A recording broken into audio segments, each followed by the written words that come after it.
Parents yang tengah cari tabika anak tahun 2027, pernah dengar tabika perpaduan? Jom Miss Sandra explain cara mohon. Yang menariknya tabika perpaduan ni, anak kita akan belajar dalam suasana berbilang kaum sebab ia dikendalikan di bawah Kementerian Perpaduan Negara. Anak akan belajar guna kurikulum standard prasekolah kebangsaan oleh KPM. Boleh tengok senarai lokasi tabika dekat perpaduan.edu.my. Pergi ke bahagian senarai kelas tabika perpaduan, klik je negeri tempat tinggal anda, akan dapat tengok senarai lokasi ikut daerah macam ni.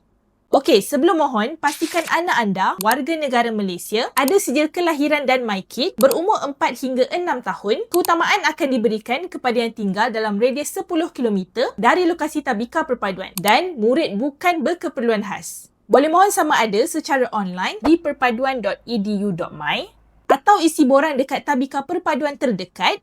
Jangan lupa mohon sehingga 31 Ogos 2026. Share info ni dekat kenalan anda yang tengah cari tabika untuk anak. Miss Sandra dah explain, jangan lupa follow.